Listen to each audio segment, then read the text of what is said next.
1031 exchange. Well, what is it and how does that work? Now, when it comes to real estate, I love using 1031 exchanges. 1031 exchange, I'll really boil it down really quickly. You're exchanging something that you own, selling it, and then buying something else that's worth more than the original thing that you bought.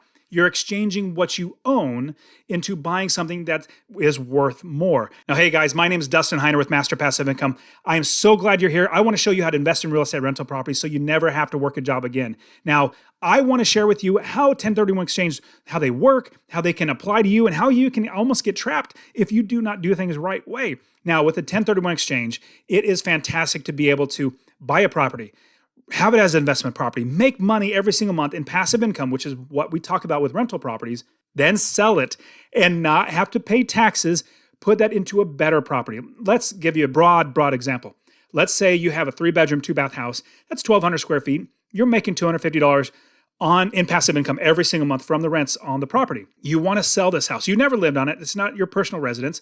It's not where you're currently living. It's an investment property. So you're going to sell this property and then buy a bigger and better investment. Let's say it's a 3,000 square foot house that has 800 bedrooms, or I'm just being way over facetious, but you're buying a house that's like maybe 4-bedroom, 3,000 square feet, and it's a really nice, much better house. You're going to make maybe $300 or $350 in passive income.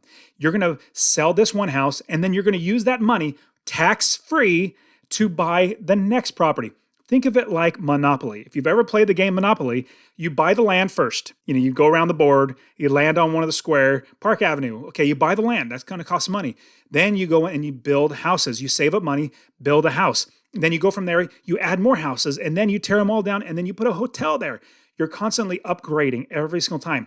Same thing with 1031 exchange. You're upgrading everything that you have to something bigger and better, and not paying taxes. That's the biggest thing, the best thing. The reason why we have 1031 exchange is because we are able to exchange something we own for something better and not pay taxes on it. Now, let me walk through everything you need to know about 1031 exchange. Now, a 1031 exchange is bigger than what I'm going to tell you now, so I'm not an accountant, so don't take my word as an accountant. Talk to your accountant. They'll take care of you.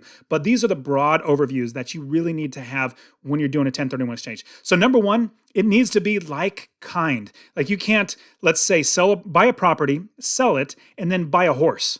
Like that's not like kind. It's like kind, like real estate for real estate. Now, I have heard of some exceptions where you can do that, but I'm definitely not an accountant. Don't talk to me about that. Talk to an accountant. But if it's real estate for real estate, you can absolutely trade that or sell it, turn that money into a property that's bigger and better. Let's say you have a single family home, but you're realizing, you know what? I can buy an apartment complex that I can have passive income, more doors and more properties. You can absolutely sell that and transfer that into an apartment complex or a commercial place. Anything in real estate, you can absolutely. It has to be like kind. That's what the IRS rules are. It basically has to be like kind investment. Now, another thing, it has to be an investment. It can't be your personal property when it comes to real estate.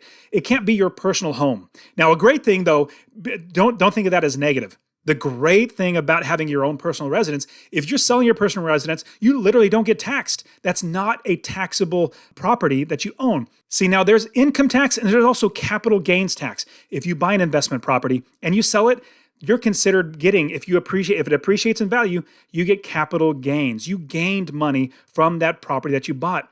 With your home, the great news is you're not getting capital gains. You're not going to get taxed. That's literally money in your pocket. They will not tax that. So it has to be an investment property. Obviously, the good thing is you don't get taxed the other way. The second way, you can get protected with a 1031 exchange. You have an investment property, 3-bedroom, 2-bath. You want to move up to a 4-bedroom, 3-bath. Sell this one. Turn it over into another property that's bigger and better, and you're going to have without any taxes coming out of your pocket. It's fantastic. And another thing that you got to worry about or just know about, it has to be the same taxpayer. Like you can't have it from you to your brother or your uncle, or it has to be the same person, same taxpayer. Now, if you're married, that's obviously the same. It's you're together. That's how the IRS sees you. Now, it has to be the same one. So that's another thing you got to make sure. You can't just give it to your brother and then boom, boom, boom. It has to be the person who owned it, sells it, puts that money into an account that is governed by a third party. You literally cannot touch it, and then you use that to buy the next property. Another criteria is the value has to be equal or greater than what you currently own. Let's say you're selling a $100,000 property. You bought it for, let's say, $60,000. It's appreciated, or you fix it up. It's now worth $100,000. Well, that is a $40,000 gain. That's capital gains. But you sell it, now you have to buy a property that is worth $100,001. So it's worth just equal or a little bit more. So either $100,000 or $100,001. That is the criteria. If it's lesser in value, it doesn't fit that criteria. It has to be equal or more in value. Now, another part of the criteria is you need to identify a property within 45 days of the sale of the property. You can't wait any longer. You need to actually have it identified. You can't just say, indefinitely, I'm just going to keep that money over there. I'm indefinitely going to keep it there so I don't have to pay taxes. No. You have to identify and say, I'm buying this property. This is the address. This is X, Y, and Z. You have to have that in the criteria. So 45 days to identify a property. Now, in actually closing, in finishing out the entire 1031 exchange, you have 180 days, basically half a year to actually close on the property. So 45 days to actually identify the property, but then 180 days total from the sale of the property to then closing on the property. 180 days total to actually close out, and you now own that new property. Now, there are ways to do partial exchanges. So the value is not 100% or more of the current value of the home that you're selling,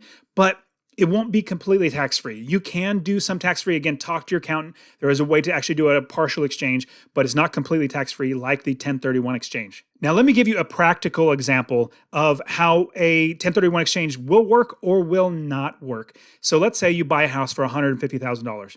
It appreciates to $250,000. You sell it and you want to do a 1031 exchange. Now, the increase that you've made is $100,000. Remember, $150,000 to $250,000. That's $100,000 in an increase. Now, it's not trying to get a price above $100,000 because that's how much you made. No, it's the total dollar amount that you sold the property for. So if you buy a property that's $250,000 or $250,001 or more, it's a good 1031 exchange. If it's below that, like, you can't think it's the equity that I have, that's what I have to get over. No, it's the total dollar amount for that property. Now, a 1031 exchange is not very, very complicated. It's actually very simple. And if you talk to any title company, if you talk to any accountant, they're absolutely going to know how to handle a 1031 exchange. Now, here's a great thing about real estate investing. You're not the expert, and I'm not the expert in real estate investing in our areas, in our niches, in the banking, in the accounting, or anything like that. We hire experts, and our business pays for everything that we hire from them. So this is what I want you to do. Call up a title company and call up an accountant. Call them up and talk to them. Say, I'm doing a 1031 exchange. How would I do it? Obviously, you're going to have to pay them for their time. They're not just going to give you free time, but you want to talk to them because as you're doing that, you're going to get so much great information. And who knows, you may even use them. And hopefully you will because you're utilizing their time. You use them to actually do the 1031 exchange, and you're going to be successful in deferring your taxes off because you're not skipping out on taxes. You're deferring your taxes. So guys, that's how we could do 1031 exchange and all the things about it. Check out this video right here. I want to get you investing in real estate. All right, guys, we'll see you.